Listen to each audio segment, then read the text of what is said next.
Yeah, I don't know whether Ms. Davis got that or not. We did get additional information from the agency in Detroit regarding passports, and they confirmed they are fraudulent. So if this doesn't get resolved today with the plea as charged to these misdemeanors, then we will be amending to have felony charges. Good afternoon, sir. Are you Kirk Edwin Jensen? Yes, I have documents in here that I just filed with the clerk, and I need to submit them here. Is that this thing called non-statutory abatement? That's it. All right, I got it. I provided a copy to Ms. Davis. It's entitled Kirk Edwin Jensen, Reign Citizen, Reign of Heavens, a set apart place for that address. Non-statutory abatement. File number 23660ST, charges operating with no license. Charge 23661, charged with operating with no license in your possession. I don't think you can be convicted of both of those, as I said at our arraignment. And then the third count is a civil infraction, no proof of insurance. Could probably be charged as no insurance, but it was charged as a civil infraction. I have the proof of that here. May I see it?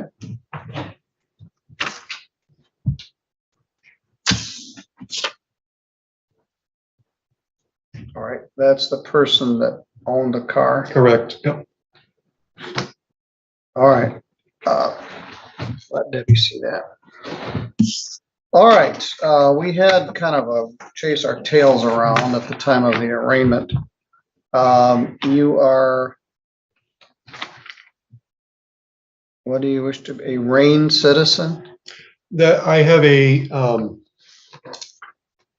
social compact and a body politic, which gives the authority for the credentials that I had when I had given them to Mr. Brooks at the time.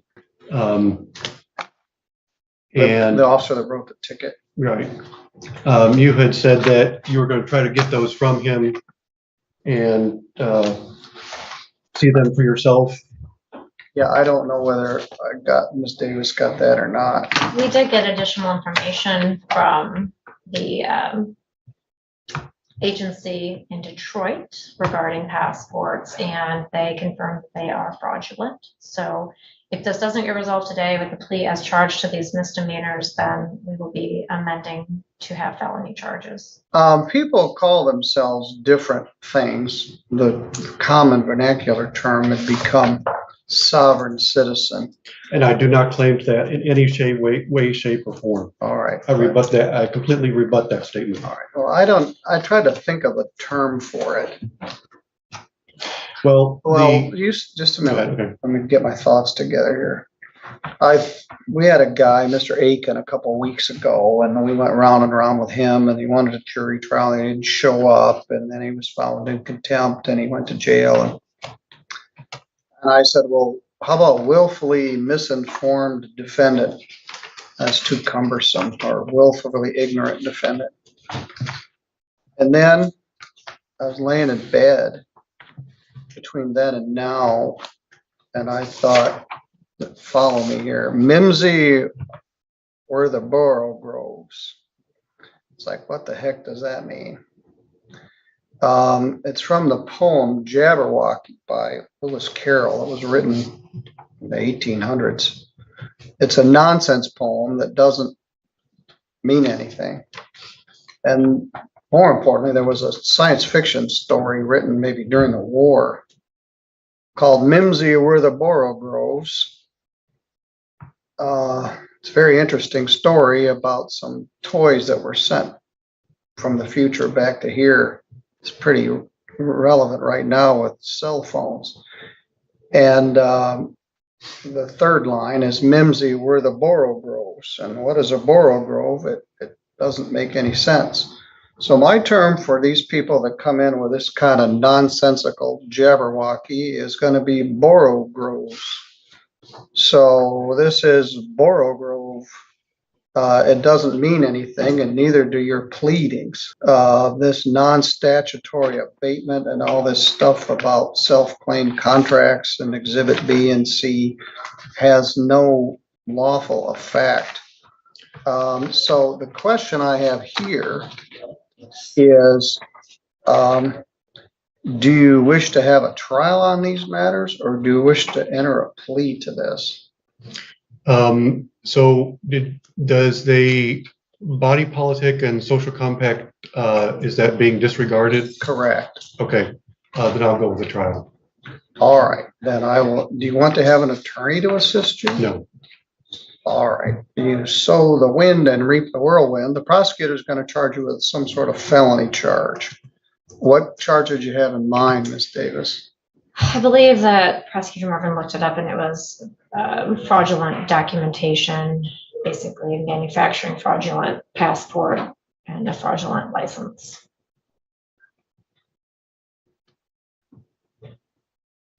We talked about Conch Republic passports.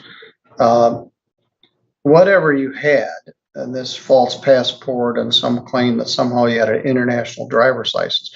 You have to have a driver's license from somewhere to have an international driver's license. And this Right. isn't it? Mhm. And I had that too. I have that too, yes. All right. Well, One last question.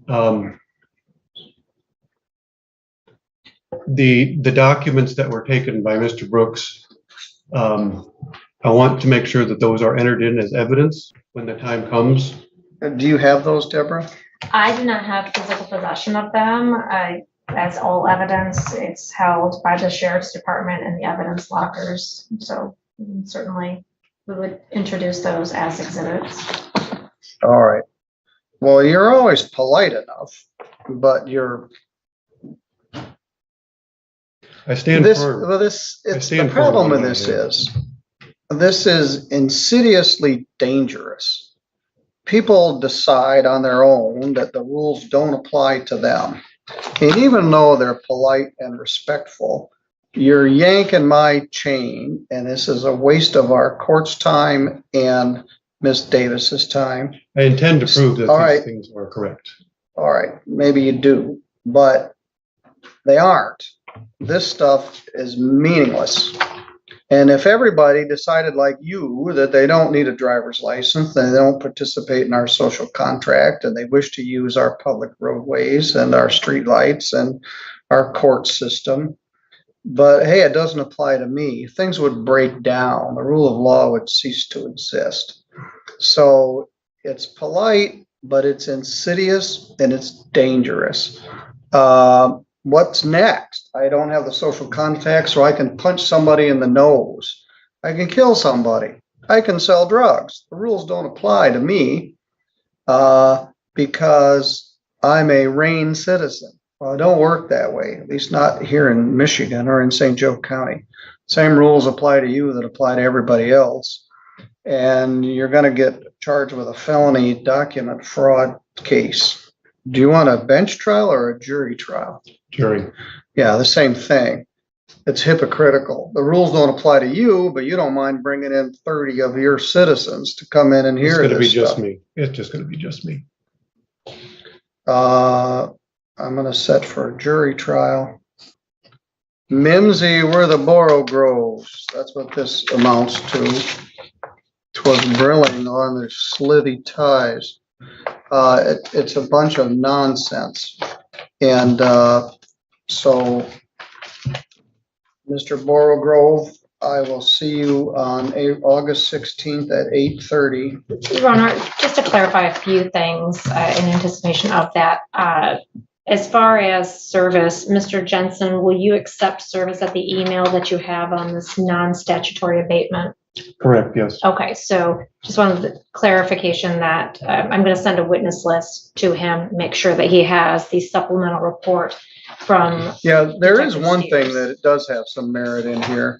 He asked for discovery. So yes, your request for discovery is honored, and the prosecution will provide all discovery to the defense. Yes, so we'll be providing that to the email that's listed on this document that was filed And what today. email will I will I use to respond? Yours would, the email that it comes from, which is PROS Okay. at stjosephcountymi.org. As far as witnesses, the people would intend to call Deputy Kevin Brooks, Detective Sergeant Brian Steers, Chris Catone from the TSA, and James Herdman, Special Agent, Diplomatic Security Service from the Detroit office.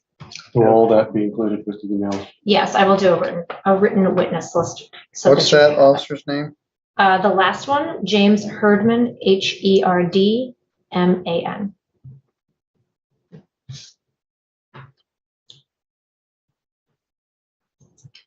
And then potentially this Cheryl Pulaski. The owner of the car? Yes. I don't believe there might have been another backup officer. Let me double check. I don't know if we'll need him, but Even though you have these mistaken beliefs, what's your objection to having an attorney to help you with this? I do not choose to have anyone, any bar or associates representing me. All right.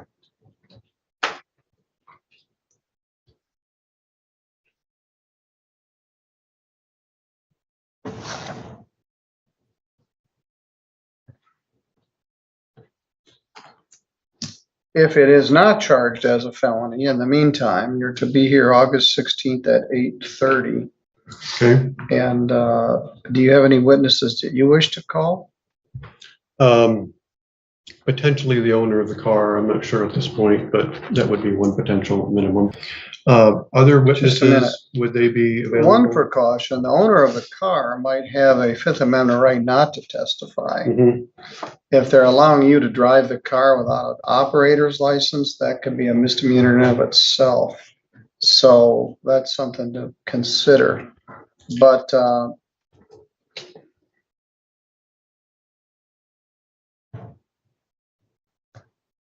we'll address it further. We'll see what Mr. Marvin and Ms. Davis elect to do with this. For further witnesses, would Zoom be available?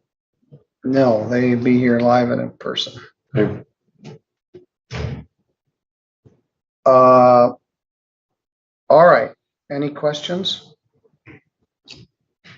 All right, you're free to go. thank you, Ron. They choose to call themselves by different titles. Henceforth, I'm going to refer to this type of defendant as a Borough Grove. Makes me happy.